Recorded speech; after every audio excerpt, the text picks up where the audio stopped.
Hello tout le monde, j'espère que vous êtes en forme car aujourd'hui nous allons découvrir ensemble les nouveautés qui composent la mise à jour Chrome OS 105. Une mise à jour qui n'est pas transcendante dans l'absolu mais qui a le mérite d'exister surtout pour la partie gaming. Autrement, si vous représentez une société ou bien une école et que vous avez besoin d'acheter des Chromebooks, d'être accompagné dans le cadre de leur déploiement ou dans le cadre de la formation des collaborateurs, eh bien n'hésitez pas à me contacter au travers de ma société de services Blicom. Trêve de bavardage et parlons de ces nouveautés.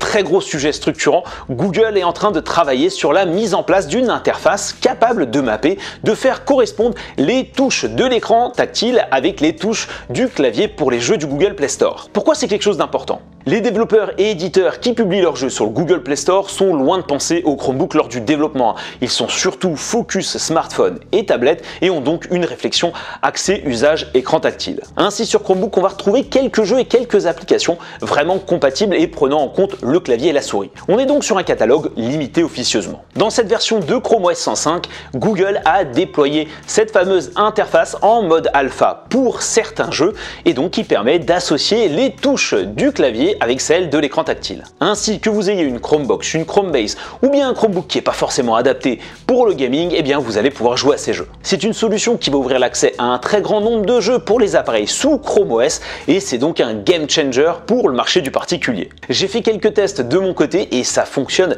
très bien. Pour le moment, l'interface permet de faire du paramétrage sur des touches tactiles prédéfinies. J'ai hâte que ça se généralise à plus de jeux et j'ai hâte de découvrir l'éditeur sur lequel la firme est en train de travailler. Alors à prendre avec des pincettes, mais j'imagine qu'on va pouvoir associer une touche de clavier avec une zone qu'on aura choisie de l'écran tactile. La recharge adaptative a officiellement débarqué sur Chrome OS. Ce principe de recharge adaptative existe déjà sur Android et se base sur la programmation du réveil. Très grossièrement, vous branchez votre smartphone avant d'aller vous coucher, puis la batterie va se recharger progressivement durant la nuit jusqu'à se recharger complètement juste avant le réveil. L'avantage de tout cela, éviter la surcharge et la détérioration et donc prolonger l'autonomie de la batterie. Sur Chrome OS, disons que c'est plus ou moins le même objectif, mais cette fois-ci, Google va analyser votre comportement et créer des modèles d'utilisation pour optimiser la recharge. Pour ma part, je recharge vraiment de manière anarchique. Lorsque je trouve un câble, je branche mon Chromebook, donc j'ai un peu du mal à voir comment Google va réussir à analyser mon comportement de manière logique. Finalement, j'ai peut-être un usage qui ne favorisera pas la recharge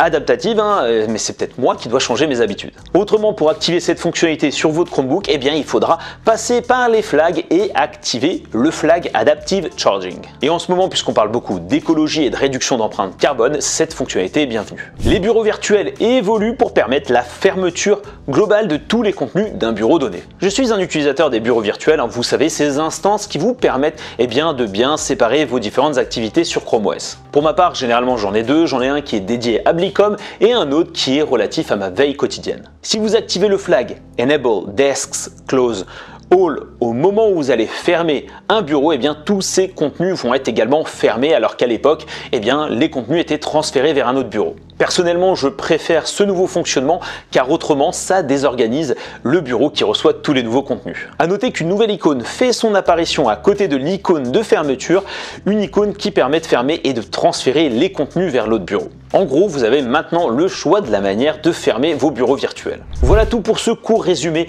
des fonctionnalités mises en avant par Google pour cette mise à jour Chrome OS 105. Je n'ai pas compris pourquoi les deux dernières fonctionnalités citées et qui ont été officiellement annoncées par Google doivent être débloquées au travers des flags. Google, si tu m'entends, j'ai encore besoin de réponses. Cela dit, la vraie évolution se retrouve côté gaming, c'est un changement qui est très important et qui va favoriser la pénétration du Chromebook via le jeu vidéo. Pour ma part, j'ai déjà hâte de découvrir les futures nouveautés de Chrome OS et notamment la partie édition vidéo que nous prépare normalement l'application Google Photos. D'ici là, je vous propose de vous abonner à la chaîne pour être tenu régulièrement au courant des actualités et des tests de Chromebook et je vous dis à la prochaine.